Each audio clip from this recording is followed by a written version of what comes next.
Also this evening, a rough commute, but traffic is finally flowing along 280 on the peninsula. You can see the view from our Sky Ranger. A crash involving a CHP motorcycle cop caused a huge backup throughout the evening.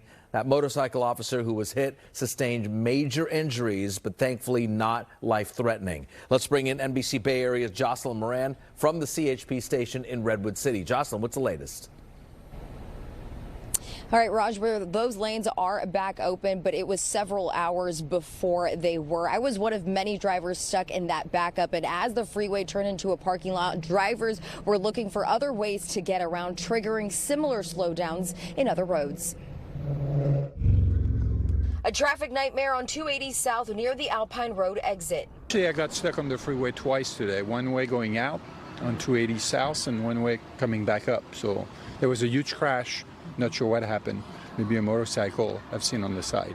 CHP says this all started just after 1:40 this afternoon. Officers got a report of an electric leaf blower in the left two lanes on 280 southbound, south of Page Mill Road. That's when a CHP motorcycle officer tried to create a traffic break. Investigators say the officer had their emergency lights on when a driver in a Tesla crashed into him. He was thrown from his motorcycle and tonight is being treated at a local hospital for major but survivable injuries. Officers tell us the driver of the Tesla stayed at the scene and is cooperating.